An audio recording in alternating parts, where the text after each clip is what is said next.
नमस्कार dear students. आज का हमारा टॉपिक है हेनरी लॉ कांस्टेंट। इसके पहले के लेक्चर में हमने आपको बताया था हेनरी लॉ, जिसका कि हमने आपको एक इक्वेशन दिया था कि partial pressure of the gas P equal to KH into chi. ये हेनरी लॉ का इक्वेशन हमने आपको बताया था।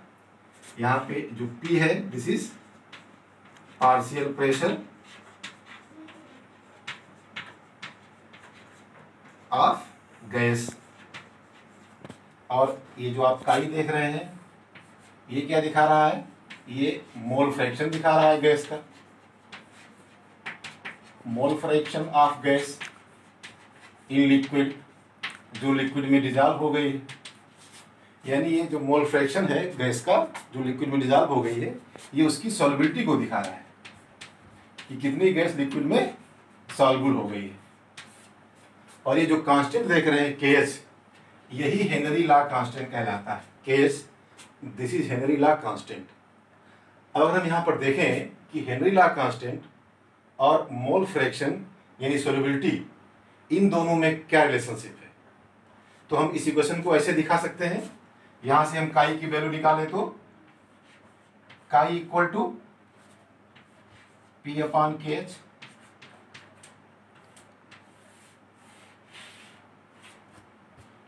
काई ये सॉल्युबिलिटी को दिखा रहा है गैस की, मोल फ्रैक्शन, और ये KH हेनरी कांस्टेंट है।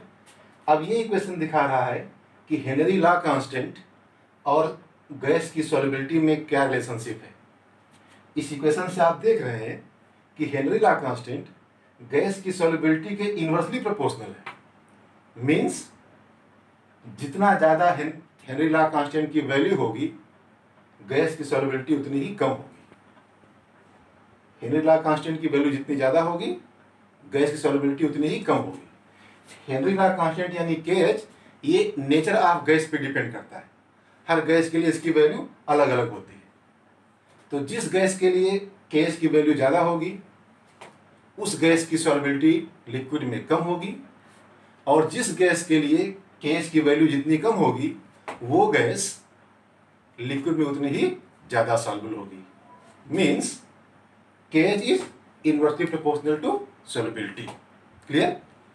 KH की वैल्यू टेम्परेचर पे भी डिपेंड करती है।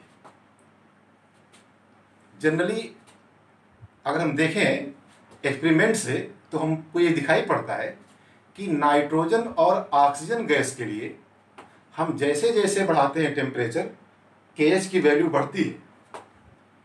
इससे ही पता चल रहा है कि टेम्परेचर बढ़ने पर KH की वैल्यू बढ़ती जाती है, और KH की वैल्यू बढ़ेगी तो सॉल्युबिलिटी घटेगी। इसके पहले मैंने बताया अभी आपको कि KH और सॉल्युबिलिटी एक दूसरे के इनवर्सली प्रोपोर्शनल है।